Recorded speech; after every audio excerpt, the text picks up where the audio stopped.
मैंने तो यही जाना है कि जब जब परशुराम जी ने अपना फरसा चलाया है तब तब दुष्टम छत्रम भो भारम, जो दुष्ट प्रवृत्ति के लोग थे तो दुष्ट प्रवृत्ति के लोगों पर परशुराम जी ने अपना फरसा चलाया है। काहे के लिए?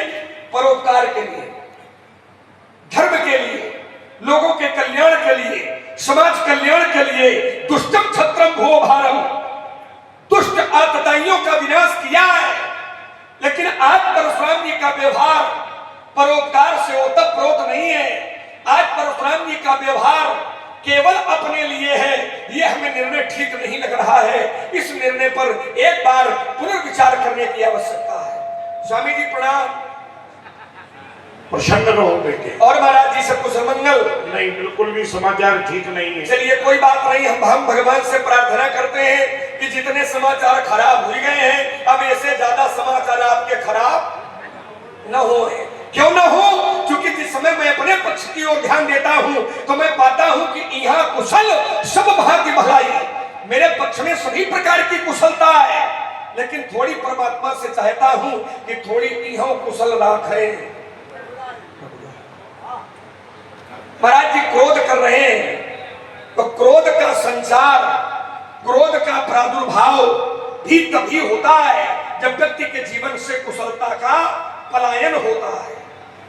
क्रोध कर रहे हैं तो क्रोध का भी कोई ना कोई कारण होगा, क्योंकि वेदांत कहता है कि बिना कारण के कोई कार्य नहीं होता है। बालकों की बात में भी कोई न कोई निष्कर्ष निकल आता है। लक्ष्मण ने कहा कि पंडित जी हमने कहा बिल्कुल समाचार ठीक नहीं। बोले क्यों? यहां तो सब प्रकार से कुशल है, हमारा कुशल नहीं है। हमारी कुशलता भगवान शिव से जुड़ी हुई है। वेद कहता है कुशल क्षेम शिवा, भगवान शिव से ही हमारी कुशलता जुड़ी है। और जितने लोग बैठे हो ईमानदारी से बताओ ये धनुष किसका है? जोर से बोलो जरा। शंकर जी का।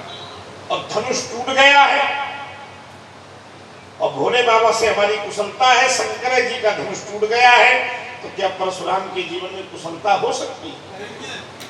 तो पहली बात, हमारी कुशलता इसलिए नहीं है और तुम्हारे प्रयास से भी होने वाली नहीं है, क्योंकि जब तक इसको तोड़ने वाला सामने नहीं आएगा तब तक बात बनने वाली नहीं है।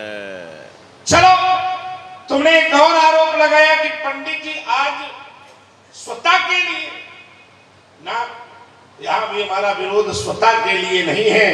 अगर सुना नहीं है तो फिर से मैं कह रहा हूं, शास्त्रकार ने भी हमारे पक्ष में कहा, तेहि अवसर सुनि शिव धनु आए भृकुल कमल तंगा।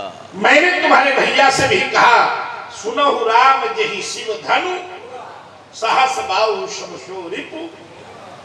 दो बातें तो बिल्कुल ठीक ठीक निराकरण। तीसरी बात, तुमने कहा पंडित जी का जब जब फरसा चला है तो दुष्टों पर चला है और आज साधु भयभीत है, दुखी है।